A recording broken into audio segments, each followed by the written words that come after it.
ഇതര മതവിഭാഗങ്ങളോടുള്ള ആദരവും സ്നേഹവും നിലനിർത്തുന്നതിന്റെ ഭാഗമായി തടിയമ്പാട് ഇഫ്താർ വിരുന്ന് സംഘടിപ്പിച്ചു. തടിയമ്പാട് ശ്രീ മണികണ്ഠേശ്വര ക്ഷേത്രത്തിന്റെ നേതൃത്വത്തിൽ മുഹീദ്ദീൻ ജുമാ മസ്ജിദിലാണ് ഇഫ്താർ സംഗമം നടന്നത്. പുണ്യമാസത്തിലെ വ്രതാനുഷ്ഠാനങ്ങളുമായി സഹോദര സമുദായങ്ങൾ നീങ്ങുമ്പോൾ മുസ്ലിം സഹോദരങ്ങൾക്ക് ഐക്യദാർഢ്യ സൂചകമായി തടിയമ്പാട് ശ്രീ മണികണ്ഠേശ്വര ക്ഷേത്രത്തിന്റെ നേതൃത്വത്തിൽ ഇഫ്താർ വിരുന്ന് സംഘടിപ്പിച്ചു. വൈകിട്ട് നോമ്പ് തുറവിക്കും നിസ്കാര ചടങ്ങുകൾക്കും ശേഷം തടിയമ്പാട് മുഹീദ്ദീൻ ജുമാ മസ്ജിദ് അങ്കണത്തിൽ സംഘടിപ്പിച്ച വിരുന്ന് സൽക്കാരത്തിൽ പള്ളി കമ്മിറ്റി ഭാരവാഹികളും ക്ഷേത്ര ഭാരവാഹികളും ഉൾപ്പെടെ നിരവധി പേർ പങ്കെടുത്തു. സ്നേഹത്തിന്റെയും സഹനത്തിന്റെയും ഒക്കെ അവിസ്മരണീയമായ നാളുകളാണ് നോമ്പുകാലമെന്ന് മുഹീദ്ദീൻ ജുമാ മസ്ജിദ് ഇമാം അബ്ദുൽ അസീസ് മൗലവി പറഞ്ഞു.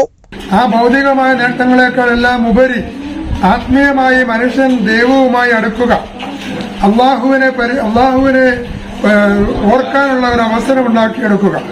വർഷത്തിൽ ഒരു മാസം അവൻ ചെയ്യുന്ന ഈ വ്രതാനുഷ്ഠാനത്തിലൂടെ തുടർന്നു വരുന്ന 11 മാസക്കാലം അവന്റെ ഹൃദയത്തിൽ ദൈവസ്മരണ നിലനിർത്തിക്കൊണ്ട് പരസ്പര സ്നേഹത്തിലും ഐക്യത്തിലും സാഹോദര്യത്തിലുമൊക്കെ പ്രവർത്തിക്കാനുള്ള ഒരു കഴിവ് ആർജിക്കുക എന്നുള്ളതാണ് വ്രതാനുഷ്ഠാനത്തിലൂടെ ഉദ്ദേശിക്കപ്പെടുന്നത്.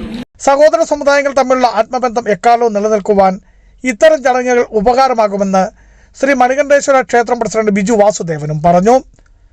അപ്പം നമ്മുടെ ക്ഷേത്രത്തിന്റെ പ്രതിഷ്ഠാ കർമ്മങ്ങളുടെ ഏറ്റവും ദിവസം നടത്തിക്കുകയാണ്. അന്നൊരു മതസൗഹാർദ്ദ സമ്മേളനം തന്നെ നമ്മൾ വിളിച്ചിട്ടുണ്ട്.